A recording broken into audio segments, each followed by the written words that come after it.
waxaan aad iyo aad mar kale uga digaynaa arrintaas Soomaaliya faragelinteeda inay ka joogsadaan Ethiopia ay kamid tahay oo nala dariska iyo kuwa ka aga dhowba iyo kuwa gadaal ka joogaba arrintaasi wax weeyaan anaguna ma isdhiibayno ma daynayna dagaalka inta faragelinta nala ku hayo ma daynayna dagaalka inta gobonnimadeedu ay dhiman tahay ma daynayna dagaalka inta diinta iyadana loo diiday ummadaha wax weeyaan xornimada waa u dhintaan naf iyo maalba waa ku bixiyaan diintuna ka sii daran kana sii weyn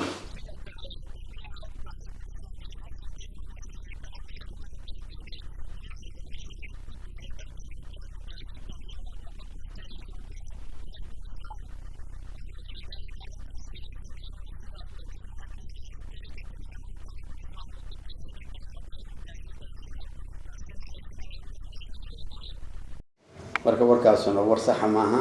marka waxyaalaha aan ka hadlayno oo ay kamid tahay marka waxyaalaha noocaas oo kale tahay wax ay haleeyaan maana waxba soo kordhinayaan marka wax haleyntaas way waxaan ka hadlaynay oo leenahay wax haleynta hal joojiyo dadka kala xumeynaya waa saas weey hadda maartay taas oo kale waa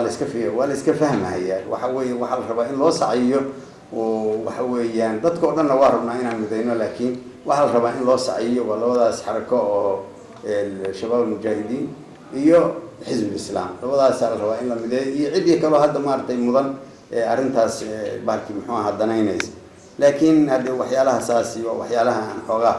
waxyaalaha aan nacayno waaye oo isleenahay waxinay haleeyaan maahan wax ma wanaajinayo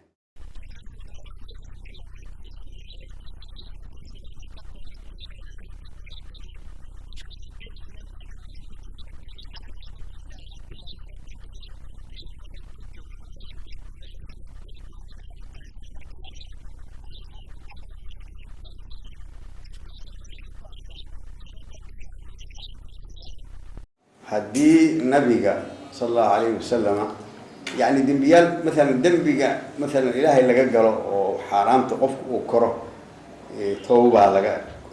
لقى أقبل قف حتى هذا الدين تكن غضب وحلله الدين توصون غضب ولا توبة ضلباية ولا توبة ضلباية كصون غضب على ورنا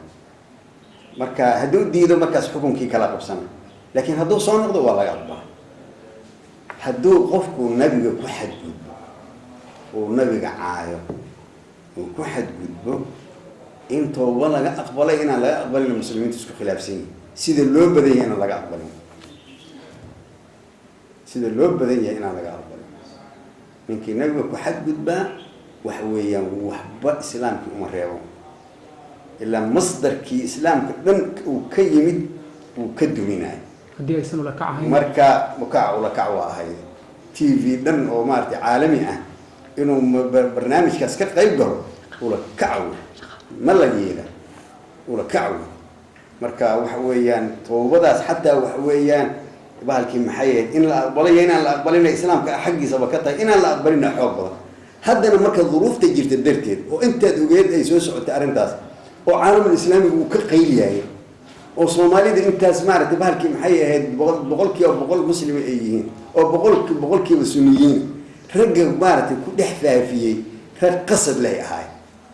oo TV gudi soo geli rag qasad leh ahay ma dhici karo waa diidnay jawji waa diidnay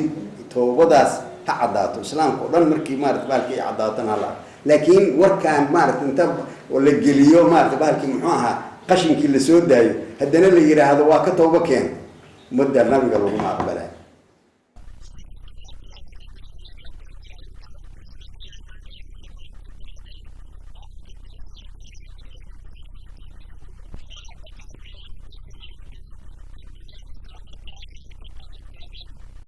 Faisal Abdullahi Mahmoud warbaahinta dhacdooyinka magaalada Muqdisho